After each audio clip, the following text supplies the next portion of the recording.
سلسلہ عشرے کی مجالس کا سلسلہ جاری ہے اور اس سلسلے کی آج 7ویں مجلس ہے اور ہمارا عنوان آپ سب کے سامنے عاشور تا ظہور سفر ہے، یعنی عاشور سے ظہور تک کا سفر ہے۔ ہم ابھی کیونکہ آخری مجلس ہے اور اس سلسلے میں ہم مسلسل پہلے دن سے یہ کوشش کر رہے ہیں کہ ہم سب جانتے ہیں کہ امام زمانہ کا ظہور ہونا ہے، ایک آخری موعود نے آنا ہے، ایک آخری امام نے آنا ہے، ایک آخری ولی نے ابھی اس دنیا میں آنا ہے اور آ کر اس امام نے ولایت کی حکومت کو، حق کی حکومت کو، پروردگار عالم کی حکومت کو قائم کرنا ہے اور ہمیں اس حکومت کی تیاری کرنی ہے۔ اس میں کوئی فرق نہیں ہے کہ وہ کس مسلک کا ہے، تیاری کرنی ہے سب نے مل کے، جو اس طرف آ گیا، جو اس راستے کو سمجھ گیا، کیونکہ یہ سب جانتے ہیں، نہ فقط مسلمان، یہاں تک کہ باقی مذاہب کے لوگوں کو بھی یقین ہے کہ امام زمانہ نے آنا ہے، یعنی ایک فرزند رسول خاتم کا، رسول آخر کا ایک بیٹا آئے گا جو ضرور آئے گا اور وہ آ کر تمام کفر کو، تمام شرک کو، تمام ظلم کو ختم کر دے گا، ہر چیز نابود کر دے گا اور اس کے کفر و شرک کی نابودی کے بعد وہ ایک نئی حکومت کو قائم کرے گا اور وہ کون سی حکومت ہوگی؟ وہ حکومت الہیہ ہوگی، اللہ کی حکومت۔ ابھی آپ اور ہم سب جس حکومت میں زندگی بسر کر رہے ہیں، زیادہ تر ہمارے ذہنوں میں یہی ہے کہ یعنی آپ کے ملک میں کون وزیر اعظم ہے، آپ بتائیں گے فلاں وزیر اعظم ہے، کسی اور ملک میں جائیں گے کون وزیر، لیکن اصل حق تو اللہ ہی رکھتا ہے حکومت کا۔ لیکن کیا اللہ رکھتا ہے اور پوری کائنات میں حکومت بھی اللہ کی ہے، لیکن کیا ظاہری طور پر اللہ کی حکومت کا قانون چل رہا ہے؟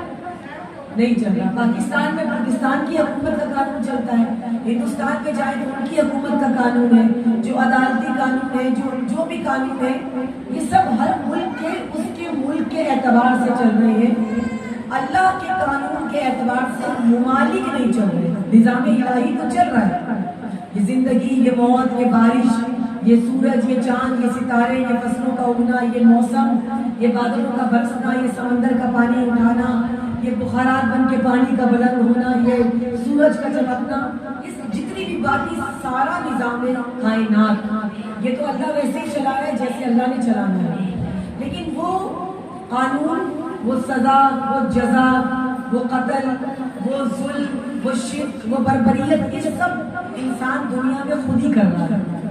اس میں وہ اپنے عمل سے، اپنی حرکتوں سے یا اپنے قوانین کے تحت زندگی کو بسر کر رہا ہوتا ہے۔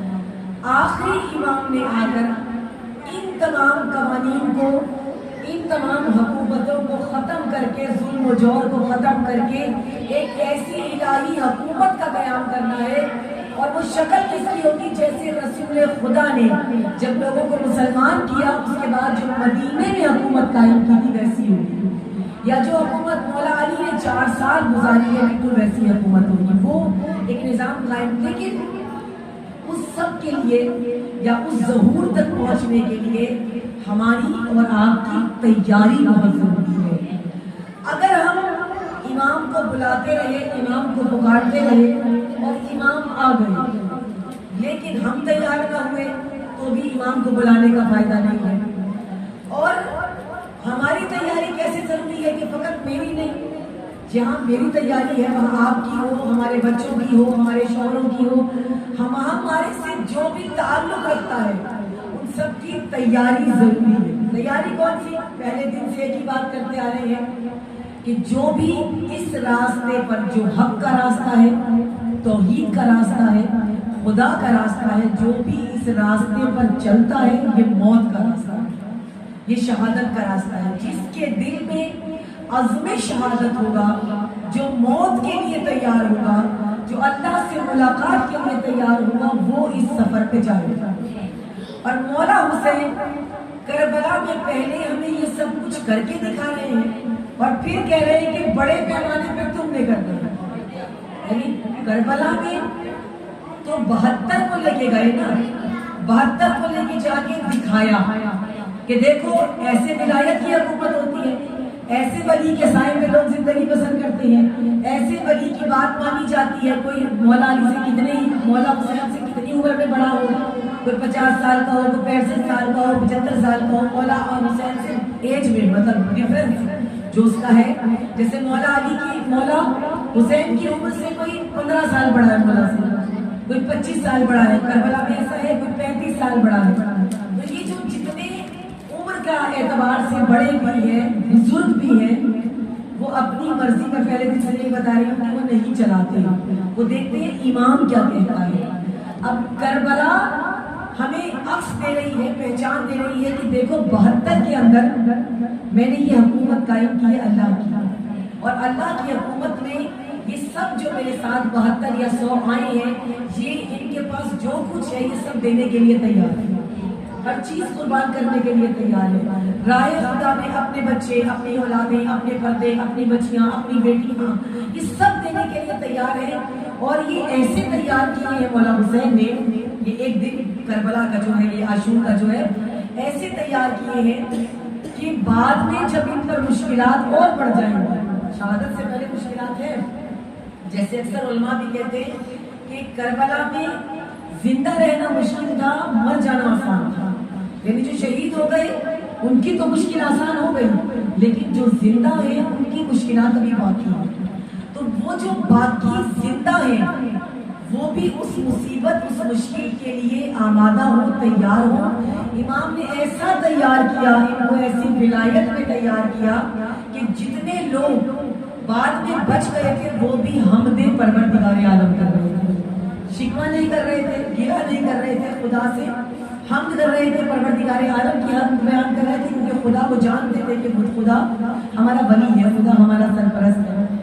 لیکن یہ سب جو ماجرا ہوا کربلا تھا، اور بعد میں سب کو اسیر کیا گیا، اسیر کر کے پھر رہائی ہوئی، آپ کا کیا نظریہ ہے؟ کیا اس میں آپ کو کون کامیاب نظر آیا، مولا حسین یا یزید؟ کون کامیاب ہوا؟ مولا حسین کامیاب۔ سب شہادتیں دے کر، پورا گھر لٹا کر، اور کامیابی کس کو ملی؟ مولا حسین کو ملی۔ کیوں مولا حسین کو کامیابی ملی؟ کیونکہ مولا حسین نے راہ حق کو اپنایا تھا۔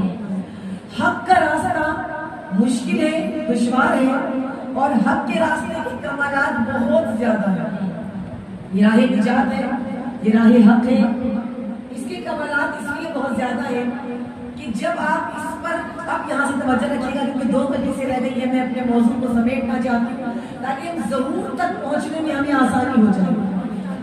مولا حسین کربلا میں بتا رہے ہیں کہ حق کا راستہ سارا شہادت ہوگا، لیکن انجام کیا ہے؟ کامیابی۔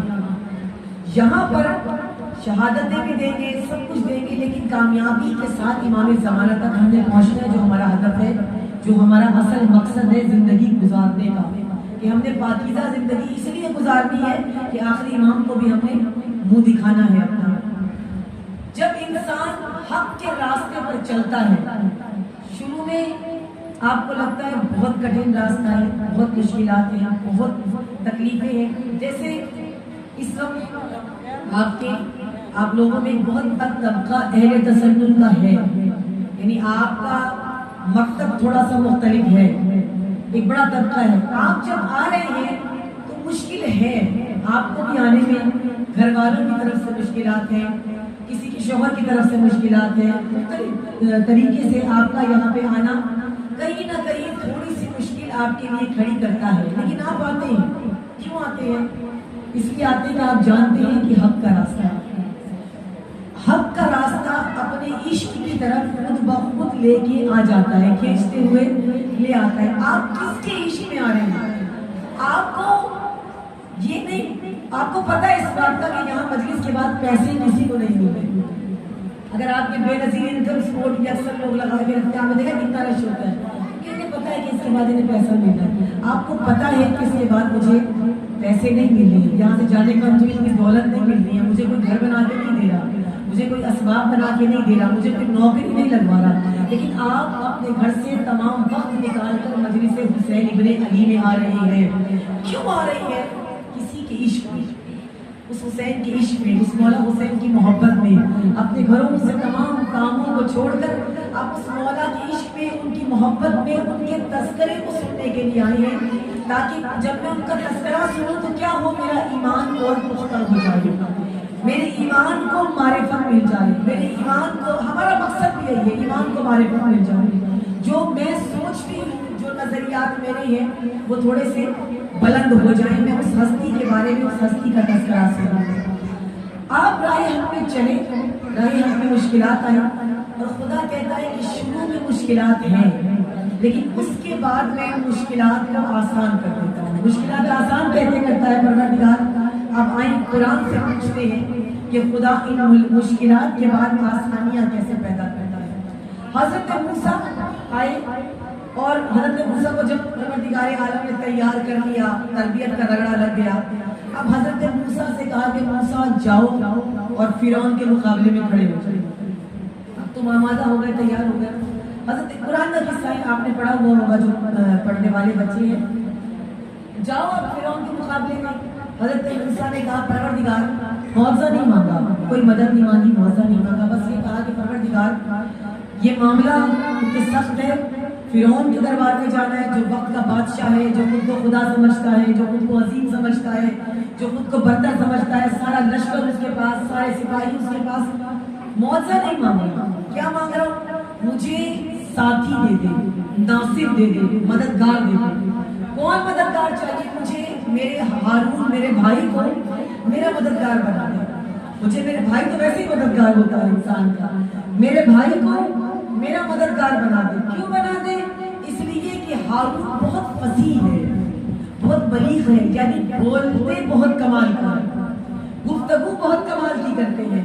ہارون کو مانگا، حضرت ہارون کو مانگا حضرت موسیٰ نے مدد کے لیے، کوئی معاوضہ نہیں مانگا۔